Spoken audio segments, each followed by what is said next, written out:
Hey guys, welcome back to my channel. My name is Joe. Thank you to all my newly subscribers. It's nice to have you here. Thank you for viewing my videos, leaving a comment. You know, I appreciate it all. And I just want to tell you guys I appreciate it all. I didn't think I would even get more than one view. I didn't think I was even good enough, but it definitely keeps me motivated and keeps me wanting to do this. So I'm still here. I'm still here. I'm not going nowhere. And if you guys didn't notice, your girl has changed her hair color. This is like my 20th time changing it. At this point, I just love the hair color. No, but honestly, if you have your hair dyed red, I don't know how you guys continue to have it dyed red, because that red was just breaking my hair, and it just wasn't it. And I've been red for a long time, so I just thought, I have to change it. I have to do something different. Plus, I think it's just that time in my life where red doesn't really fit me for where I'm at right now. I think this fits me a lot more. You guys didn't ask, but I'm still telling y'all my life story. But before I get into today's video, which is why you're here, which is why you clicked on this, please don't forget to like, subscribe, and comment down below. Once again, the name is Joe. Today's video is gonna be about Alice and Borderland. So what made me want to watch this show was because I finished Squid Games, and I kept looking in the comments. For some reason, a lot of people kept saying, oh, you guys should watch Alice in Borderland. Alice in Borderland is way better than Squid Games. So I was like, okay, I'm gonna add it to my list, and I'm gonna give it a whirl. So I went ahead, added it to my list, and I just got finished watching the first three episodes. And let me just say, oh my God.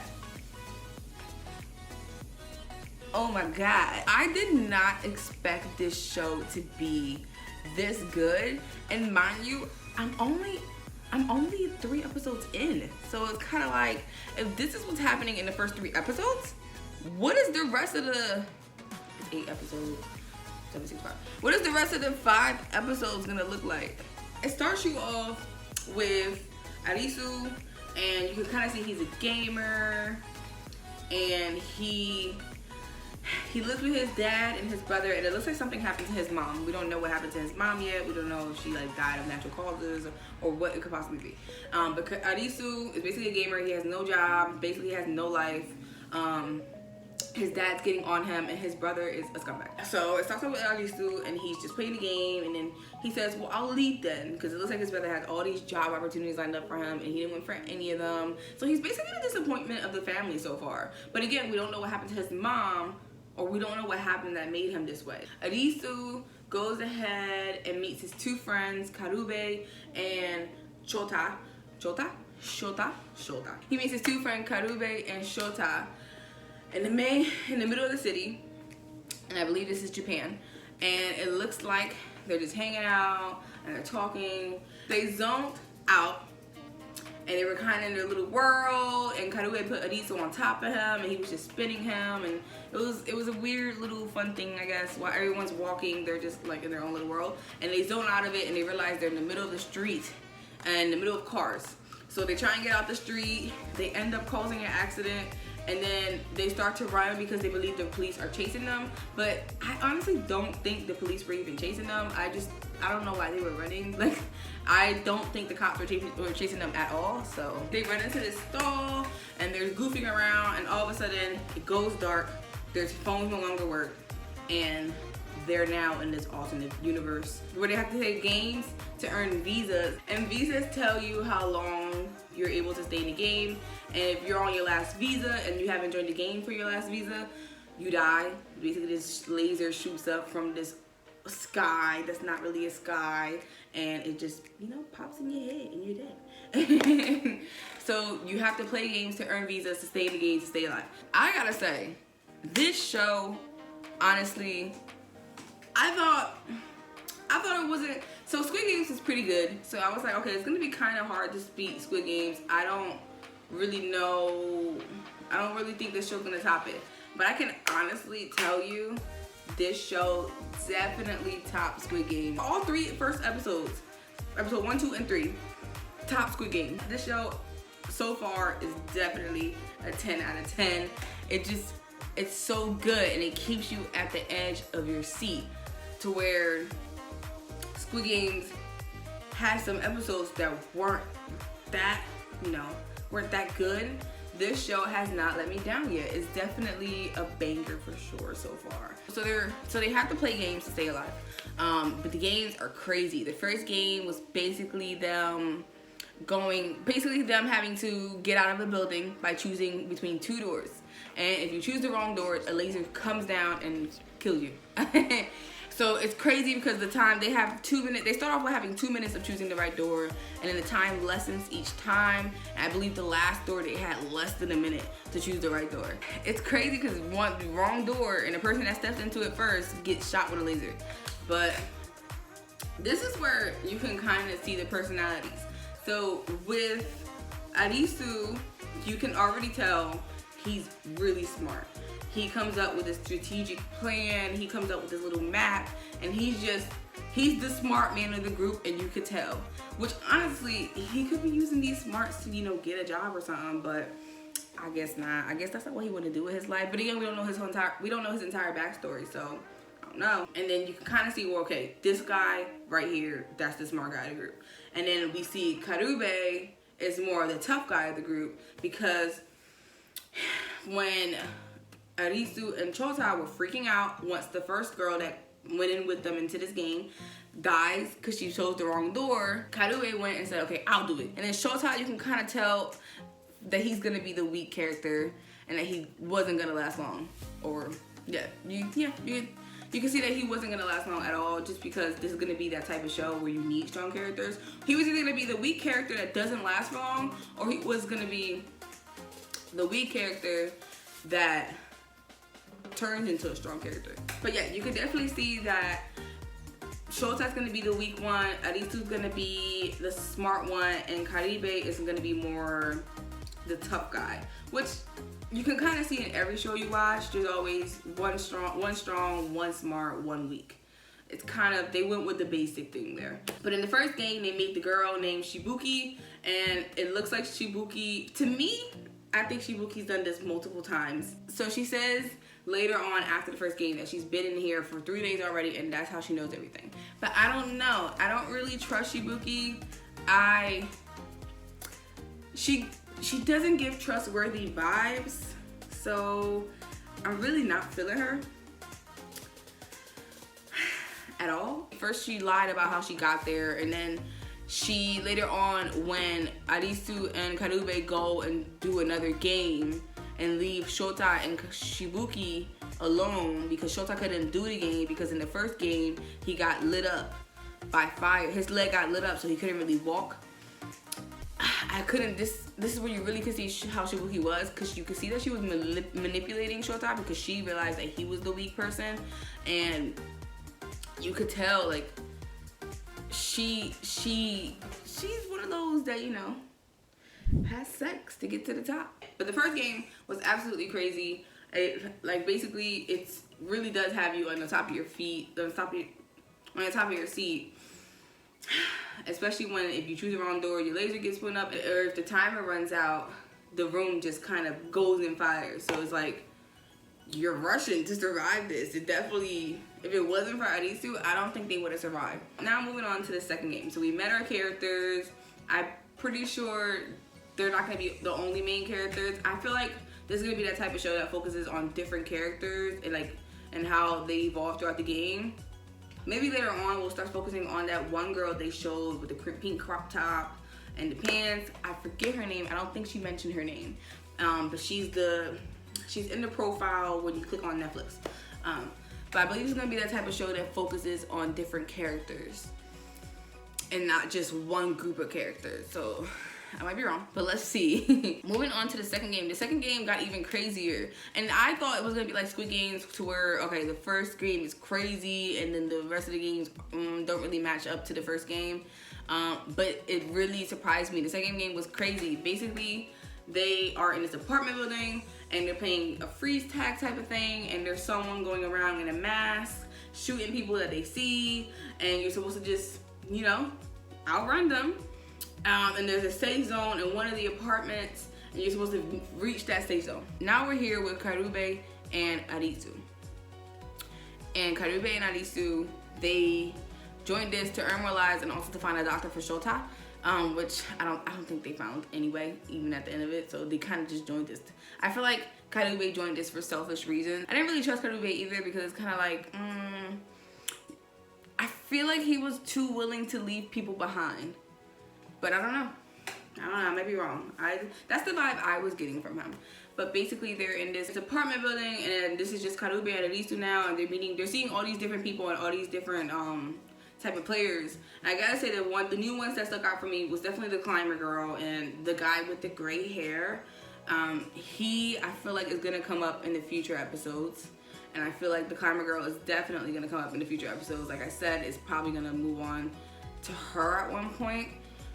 But the apartment game, they're running around, they're trying to find this safe zone while also trying not to get shot up. And at one point, Arisu does find the safe zone along with the white hair guy, and he goes in there, and it looks like a regular apartment, and he's about to open the door when there's another shooter in the room, and the shooter just starts blasting. And this is what gets me. Arisu makes it into the safe zone, but it's not really a safe zone because the shooter can still shoot you in there, and you need another person to press the button with you so that the game can stop.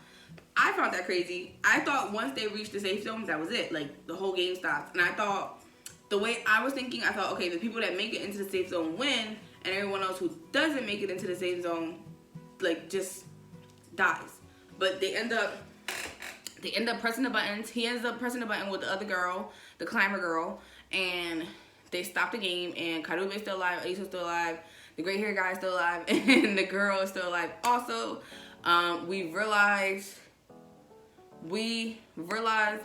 that the people in the mask that were shooting at them were people being controlled and forced to basically kill to stay in the game themselves. So it's crazy, and this is where it differs from Squid Games, because I feel like the employees in Squid Games were willing to do it, and it wasn't players. This one actually made it to where it was players on both ends, and it was kind of just like, may the best survive. And I hope they do more games like that, and that's such a messed up way, but I hope they do more games like that, because I wasn't expecting to be another player. I thought it was gonna be like another coworker or something. So Karube and Arisu earn more lives, and then the whole time, you know, Shota's getting, you know, his virginity gone by the girl, by Shibuki. And they come back, and the next day begins. So this is what's leading us to the next game, and the next game had to be the craziest game so far, because I'm only on the 3rd episode. So the next game is definitely the craziest game so far. So basically, Shota and Shibuki, this is their last visa live today. If they don't join the game today, they die. So they joined a game with both Karube and Arisu, which honestly, it takes guts, because they were just in a game, and in that game that they were in last time, Karube, you know, got hurt by one of the masked people. They ended up cutting him by the side, and Arisu is honestly scarred because he's traumatized because he saw someone die in front of him that was just a player just like him. Oh, and the way the person died, sorry I didn't mention this, the way that player that was shooting them died, they had a little collar thing, and the collar just exploded at their head. And that plays into this next game, which is crazy and made me cry. So basically in this game, so we learned early on in the last game that in the beginning, they're gonna show you a card, and the number on the card is the amount of difficulty the game is going to be. And then the stuff on the card, I don't play cards, so I don't really know what it is. The stuff on the card, like whether it's a hearts, a diamonds, or a clove, whatever's on cards is what type of game you're gonna play. I believe hearts means you're gonna have to betray somebody, diamonds is teamwork, and the other ones, so there's a physical card, so it kind of gives you a heads up like, okay, this is what's gonna happen. And this one ended up being a hearts game, which means you're gonna have to betray somebody, and it ends up being hide and go seek with a plot twist. So basically in this hide and go seek, there's 1 wolf and 3 lambs, and the last person to be the wolf wins the game. And the way you transfer being wolves is by just looking at the other player, because they have to put on this headset and the little collar thing that the person in the last game had, and they have to play against each other. So their mistake was going into this game as friends. I think for future games, they shouldn't go into the games together as friends, because obviously you're gonna lose somebody. That's just what I would assume, but at the same time, teamwork makes the dream work, so I don't know. So this means that only one of them is going to come out of this alive. So already there's 3 of them, and they're close, and they've been friends forever, and only one of them is gonna come out of this alive. I honestly was thinking that they weren't gonna just come out here and just shoot, you know, 2 of the main characters so far. But guys, I was proved wrong. I was proved entirely wrong. This game definitely tops the first 2 games, and the first 2 games were amazing. So I don't even... So it starts off, Shota starts it off. Shota starts looking at his friends, and then it ends up being, I believe, Karube or Arisu that have it, and they accidentally look at Shibuki. Shibuki made them look at them, and it got transferred to her, and she just runs. So, game on. Once Shibuki runs, we can see Karube turn into this angry person, because he chases after her, and at one point he finds her, and they kind of fight, but not really fight. He like shoves her and stuff, and then he ends up having the wolf, and it's just crazy to see like this guy came in as a tough guy, yeah, but in only 2 episodes he's turned into this monster kind of that we weren't seeing in the beginning. He kicks her and stuff, and then he ends up looking at Arisu, and Arisu gets the wolf, and he runs away because he wants to try and figure out how to save all of them, because he thinks it's gonna be like a solution to where all of them survive. And Shota basically manhandles Shibuki and just holds her down, and then Karube goes on. Mind you, Karube is still hurt. If anything, he's hurt even worse, because when he was fighting Shibuki in this game, Shibuki was hitting him hard with a rock in the spot that he was stabbed in. So, and he was cutting. So Arisu ends up running, and Karube is going after him. At this point, Karube doesn't even care that's Arisu, his friend. He just wants to win and survive, and he's telling Arisu, like, listen, you're a loser. Like, you don't have anything to live for, so let me live. This entire scene, again, has you at edge of your seats, because you're just like, oh my god, someone, like, are they really gonna sit here and kill them off? Saddest episode, guys. Saddest episode. So Arisu hides, and he tries to take off the headset. He realizes he can't, so he sits there and he cries, and he thinks about all the times he had with his friends. And then they kind of get into this touching moment where they're saying, like, hey, y'all were the best friends we had. And what gets me again is that Arisu tries to find one of them, because he says, I don't want to be the winner, and they hide from him. Shota manhandles the Shibuki, puts his hand over her mouth, and basically hides when he hears Arisu coming. And then Karube does the same thing. He hides when he hears Arisu coming, and by then you realize they're sacrificing their lives so that their friend can win. And it was just a very sad moment, because Arisu didn't even want to win. And what's crazy is that you see Karube's head blown off, and then you know the show is gonna touch at you. So the first 3 episodes were amazing. It definitely, in just the 3 episodes that I've seen, has topped Squid Games. I think Squid Games is good, but this show is 2 times better. I don't even understand where it's gonna lead to now, so I'm excited to continue watching it and to make another video on this. Let me know what you guys think of these first 3 episodes. Don't give me no spoilers. Don't give me no spoilers. But let me know what you guys think. Comment down below. Let me know, like, if you trusted Karube. Let me know what you think of Arisu. Let me know what you thought of Shota. Let me know what you guys think down below. I'm definitely recommending this show for you guys. I mean, I've only seen the first 3 episodes. I'm hoping the next couple episodes are just as good, because now I have a high standard for this show. It's definitely giving me a lot of action, and I like it a lot. I predict Arisu is gonna become, I think he's gonna make it all the way, but I don't think the show is gonna continue to focus on him. I think now it's gonna switch over to another player, and focus on that player, and then maybe that player and Arisu will meet somehow. Do I think there's gonna be an end to these games? Probably not. I feel like if anybody's gonna figure out how to end this game and what's going on and how to get revenge, it would probably be Arisu, but I don't know. Let's see. Let's continue watching. I'm excited to watch the rest. I'm excited to watch the other episodes, and I'm just hoping no big character dies and makes me cry. Now I'm rooting for Arisu because he has to do it for his friends. Thank you guys for watching my video.